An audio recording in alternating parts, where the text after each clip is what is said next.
Y had I gone there, ये भी बहुत इंपॉर्टेंट है और इस सेंटेंस में भी दो मिस्टेक्स हैं। पहली ये कि कभी भी दो कंजंक्शन साथ में नहीं आ सकते। ही आस्क्ड मी, दैट भी लगा है और बीच में वाई भी आ रहा है। आपको पता है वाई क्वेश्चन वर्ड भी होता है, क्वेश्चन पूछने के लिए भी यूज किया जाता है, कंजंक्शन भी होता है, यानी सेंटेंस के बीच में भी आता है as a conjunction, right. But यहाँ पे मिस्टेक मैं क्या बता रही हूँ, ये कि भाई एक साथ दो कंजंक्शंस नहीं आ सकते, या तो आप दैट लगाओ या वाई लगाओ, ठीक। लेकिन सीन यहाँ पे ये भी नहीं कि आप दैट लगा लो चाहे वाई लगा लो, नो नॉट एट ऑल।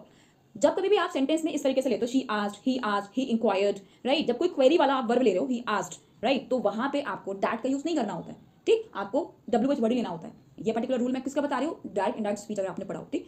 तो इतने रूल्स में मैं आपको नहीं डेप्थ में ले जा रही हूँ, मैं सिर्फ इतना बता रही हूँ बच्चा कि जब कभी भी he asked, she asked, he inquired, she inquired करके आएगा तो वहां पे कंजंक्शन आपको दैट नहीं लेना है, आपको WH वर्ड प्रेफर करना है, अंडरस्टूड। तो यहाँ पे आप इसको कैंसिल कर दोगे, दैट को हटा दोगे। और ये भी ऐसी ही मिस्टेक है जिसको 60 to 70% स्टूडेंट्स करते हैं। इस सेंटेंस की पहली मिस्टेक तो आपने कवर कर ली कि दो कंजंक्शन कभी भी यूज नहीं होते और आज आने पर हम WH वर्ड को प्रेफर करते हैं। Let's understand second one. ये जो WH वर्ड्स होते हैं ये दो तरीके से काम करते हैं।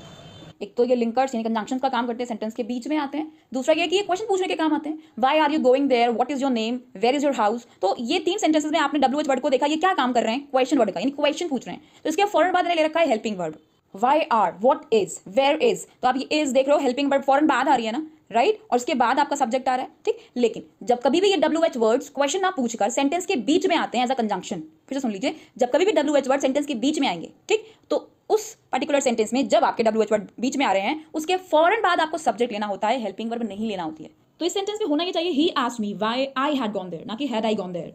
Similarly, we can understand with more examples. I do not know where he is going. We cannot say where is he going. अगर हम where सेंटेंस के स्टार्टिंग में यूज करेंगे एज अ क्वेश्चन वर्ड तो वहां पे यही होगा, where is he going. But if I'm saying like this, I don't know where, तो where के बाद अब क्या आ जाएगा, he is going, not is he going. Sentence number 8. Wait here until I do not